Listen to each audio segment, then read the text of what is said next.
नमस्कार। बिहार और झारखंड के तमाम दर्शकों को जोहार, प्रणाम, नमस्कार। मेरा नाम है प्रकाश सिंह। इस वक्त आप टुडे बिहार न्यूज पर मुझे देख रहे हैं। बिहार, झारखंड, इन दो राज्यों की चर्चा आज देश में सबसे ज़्यादा हो रही है। इस चर्चा के पीछे की वजह है झारखंड में हुआ विधानसभा का चुनाव, बिहार में हुआ विधानसभा के 4 सीटों का उपचुनाव और आगामी साल 2025 में होने वाले विधानसभा चुनाव का।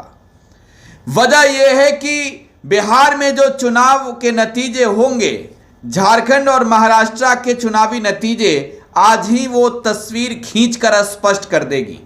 बिहार में उपचुनाव के जो नतीजे होंगे, अगर नेताओं ने सेमीफाइनल कहा है तो वो फाइनल मुकाबला खेलने का नतीजा क्या होगा ये दिख जाएगा।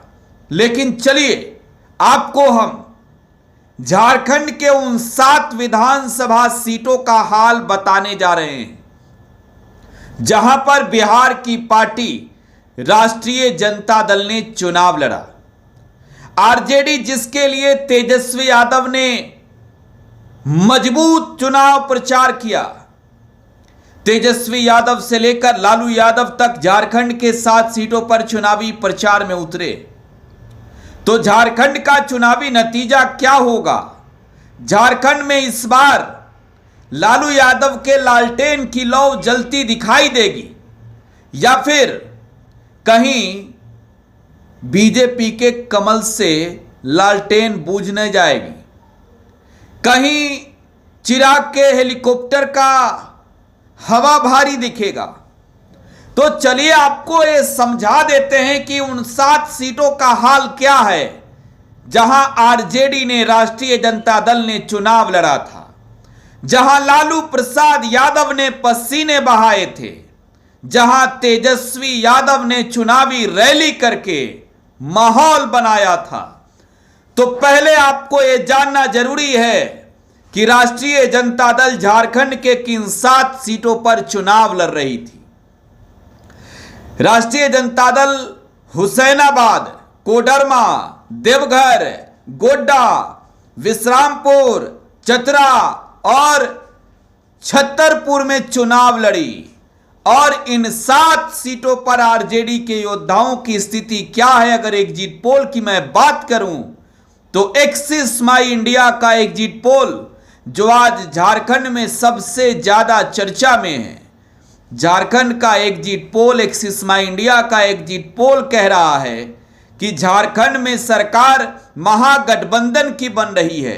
यानी जिस गठबंधन में हेमंत सोरेन हैं, जिस गठबंधन में लालू यादव और तेजस्वी यादव हैं, जिस गठबंधन में राहुल गांधी हैं, उनकी जीत हो रही है। जिस गठबंधन में नरेंद्र मोदी चेहरे हैं, नीतीश कुमार उनके साथी हैं, सुदेश महतो और चिराग पासवान साथी है, उनकी हार हो रही है। एक्सिस माई इंडिया ने दावा किया है अपने एग्जिट पोल में कि झारखंड के चुनावी अखाड़े में उतरी राष्ट्रीय जनता दल जो 7 सीटों पर चुनाव लड़ी थी, 3 से 4 सीट जीतने जा रही है।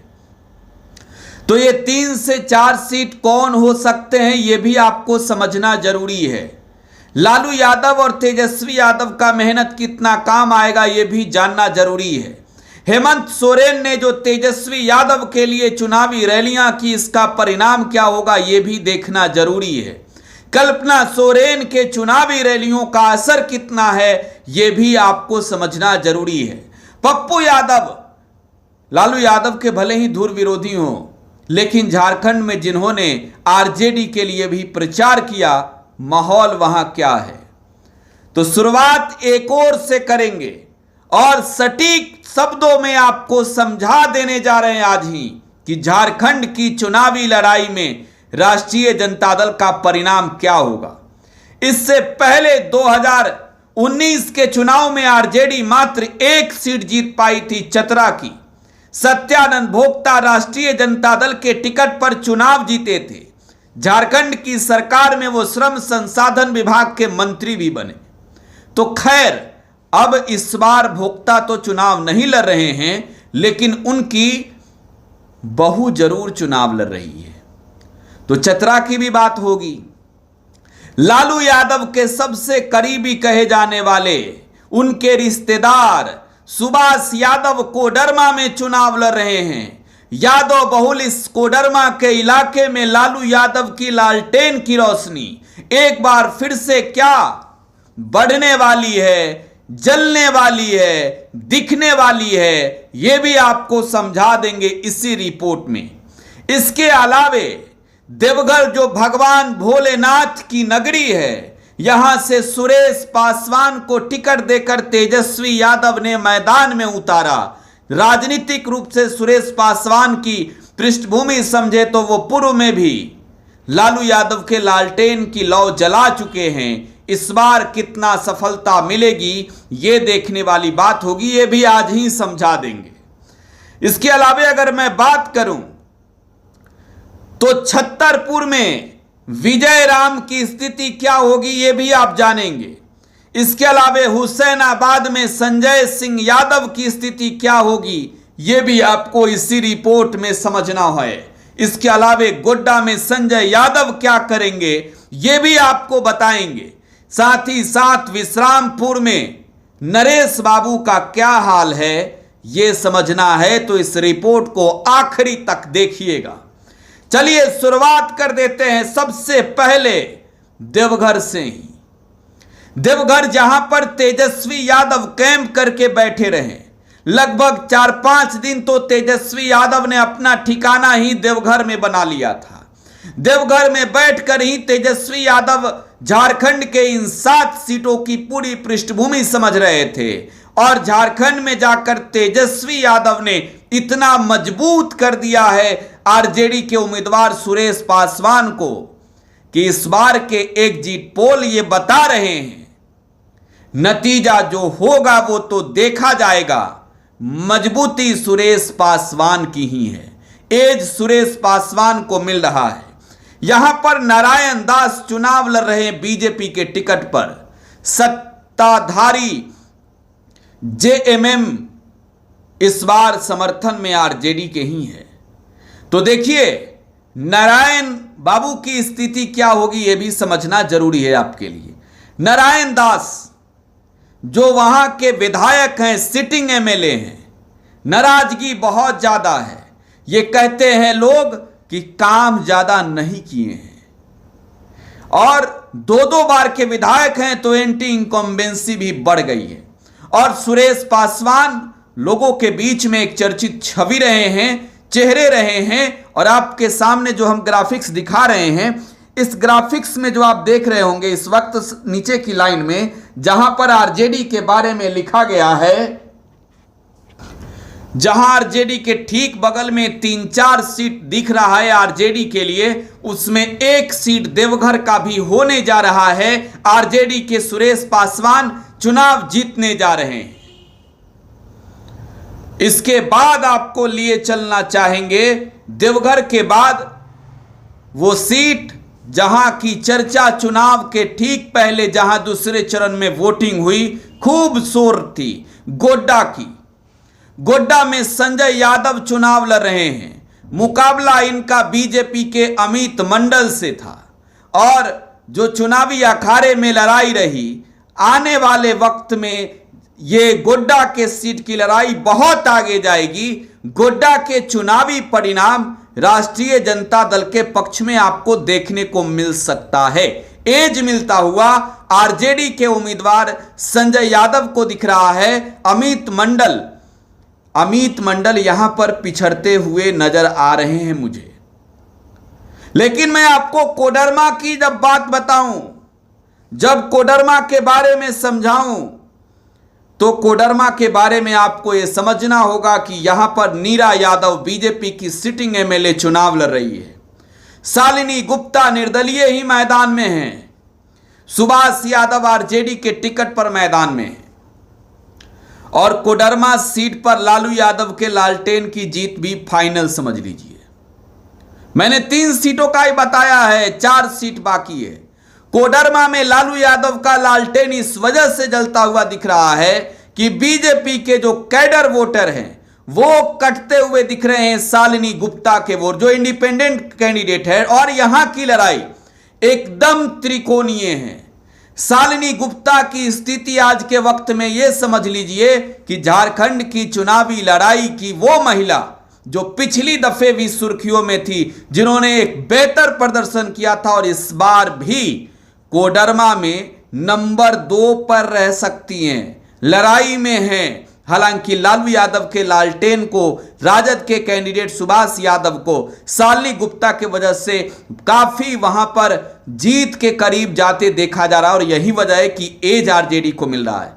नीरा यादव के वोटों में भारी कटौती जो है वो हुई है, और वो कटौती शालिनी गुप्ता के पक्ष में हुई है। तो इसका सीधा बेनिफिट आरजेडी को मिल रहा है, सीधा बेनिफिट। और ये सीधा बेनिफिट अगर आरजेडी ले ले तो जाहिर सी बात है कि चुनाव आरजेडी को जीतने से कौन रोकेगा, आरजेडी यहां जीत जाएगी। हुसैनाबाद की बात कर लेते हैं। हुसैनाबाद सीट पर सबकी नजर थी। भारतीय जनता पार्टी के ओर से वर्तमान विधायक कमलेश कुमार सिंह उम्मीदवार थे, राष्ट्रीय जनता दल के संजय सिंह यादव उम्मीदवार थे, बसपा से कुशवाहा शिवपूजन मेहता उम्मीदवार थे। इसके अलावे निर्दलीय प्रत्याशी विनोद सिंह चुनाव लड़ रहे हैं। बीजेपी की खटिया खड़ा कर दिया यहां पर ये निर्दलीय उम्मीदवार ने और बसपा के उम्मीदवार ने। भाजपा को यहां बड़ा झटका ये 2 उम्मीदवार देते नजर आ रहे हैं। हुसैनाबाद की भी वो सीट आरजेडी इसी वजह से यहां पर निकालती दिख रही है, क्योंकि भाजपा के प्रबल दावेदार जो है वो थे निर्दलीय उम्मीदवार जो यहां पर मैदान में है विनोद सिंह। वो बीजेपी से पूरी तरीके से तैयार थे, टिकट नहीं मिला, और जब टिकट नहीं मिला तो उनको समर्थकों ने कहा कि निर्दलीय लड़ जाइए, चुनावी लड़ाई में उतरिए, वोट देंगे। बीजेपी के लिए हार के लिए सबसे बड़ी वजह जो है वो निर्दलीय उम्मीदवार विनोद सिंह हो सकते हैं। हुसैनाबाद में संजय सिंह यादव चुनाव जीतते नजर आ रहे हैं, लेकिन ये 4 के बाद 5वें सीट पर चले। 5वां सीट, और 5वां सीट कौन? तो 5वां सीट रखते हैं छतरपुर के सीट को। छतरपुर में बीजेपी के पुष्पा देवी, कांग्रेस के राधा कृष्ण किशोर, नोट कीजिएगा छतरपुर सीट की लड़ाई को। समाजवादी पार्टी के ममता भूइयां चुनाव लड़ रही है। जमीनी स्तर पर इलाके में चर्चा तो बहुत थी, लेकिन आरजेडी ने जब विजयराम को मैदान में उतारा तो यहां पर कांग्रेस की स्थिति खराब हो गई। आरजेडी भी यहां पर चुनाव हार रही है। मैं ये कह रहा हूं कि छतरपुर सीट पर राष्ट्रीय जनता दल के उम्मीदवार की स्थिति बहुत खराब है, और यहां पर बीजेपी के उम्मीदवार पुष्पा देवी चुनाव जीत रही है। सवाल यह है कि जब कांग्रेस चुनाव लड़ रही थी तो आरजेडी को मैदान में ही नहीं जाना था। आरजेडी अगर मैदान में नहीं जाती तो जाहिर सी बात है कि यहां पर कांग्रेस को एक बेहतर परफॉर्मेंस करने का मौका मिलता। महागठबंधन के वोटों में ही भारी कटौती हुई, और इसका सीधा फायदा छतरपुर में भारतीय जनता पार्टी को मिलते हुए दिखा है। छतरपुर के बाद अगर हम चलें तो विश्रामपुर सीट पर नरेश सिंह अपना जो आरजेडी थी उनके उम्मीदवार बने। आरजेडी ने उन्हें मैदान में उतार दिया। नरेश सिंह को मैदान में उतारा। यहां कांग्रेस के कैंडिडेट भी मैदान में उतर गए। फिर फ्रेंडली फाइट, विश्रामपुर में भी फ्रेंडली फाइट। और विश्रामपुर में जो फ्रेंडली फाइट हुई, विश्रामपुर की जो चुनावी लड़ाई में जब आरजेडी थी तो यहां पर कांग्रेस जब मैदान में कूद गई तो फिर मौका ही क्या था, अब बचा ही क्या था। छतरपुर का बदला जो है वो विश्रामपुर में ले लिया।